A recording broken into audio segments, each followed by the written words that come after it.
Hi, my name is Cassandra Farnung, and this is my video reflection for the Creative Medium Project Summer 2023. I do believe that I am a creative person. Ever since I was little, I always would go above and beyond and think outside of the box for all of my school projects. One time in biology, I had to create a biome cube, and we weren't given much instruction, but I decided to make it a whole under the sea scavenger hunt adventure, and you had to go fishing inside the cube. I made it like clear so you could fetch the bottle with a message, and then it went through each step. So I like to kind of really play on things that way. So I would say that overall I am a very creative person, and I try to be. I think that creativity is such an important part of OT because we take into account the whole person and their mental well-being, and allowing them and making sure that people have a safe way to express themselves in a way that's therapeutic, I think is really important. And I think that because in many situations people may feel like they kind of lost a part of themselves, these activities give them an opportunity to regain a part of their identity that they had lost.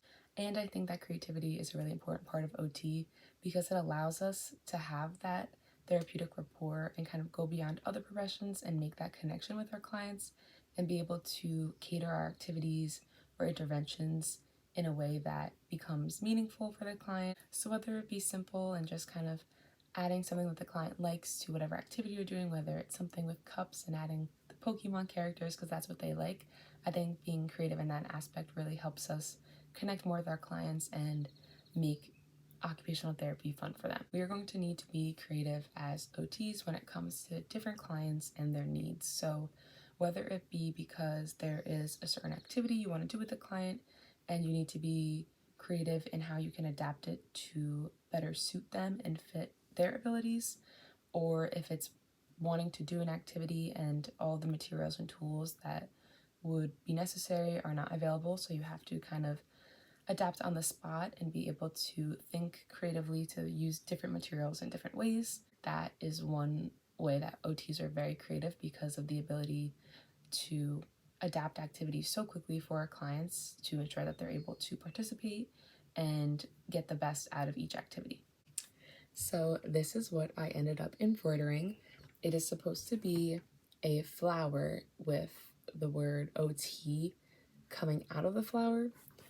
I know it doesn't look exactly like that, but for my first time ever kind of sewing and embroidering, I'm very proud of this. I tend to be a perfectionist, so it was hard that this didn't come out perfect for me, especially because the multicolored thread that I had kept, whenever I wanted to like go back, it kept making it look weird. And I did a couple of trial runs before on like a scrap piece of fabric just to try to do this satin stitch.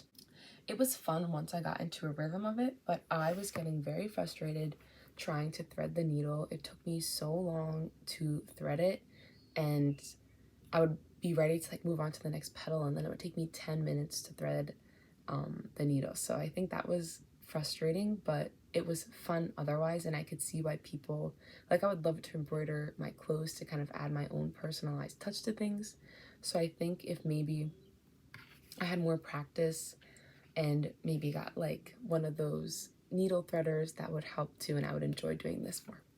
So this is the basket that I wove. I created a nautical rope basket with little cloth handles, and I chose to make this basket because I thought it was very pretty to look at. I really liked it, and I feel like it kind of matches in my room, and I actually could use it in the future, or my mom could use it somewhere else in the house.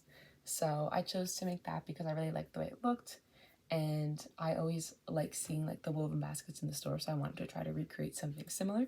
So I really enjoyed making the basket more than I did embroidering because I felt like there was more opportunities for me to be creative in it and have a better end product. Like, there were certain things that I looked up different ideas on Pinterest of how to kind of weave a basket this way, and I was able to go based off a video but then kind of make my own modifications for certain things. Like for the handles, I did it a different way and adding the fabric at the top.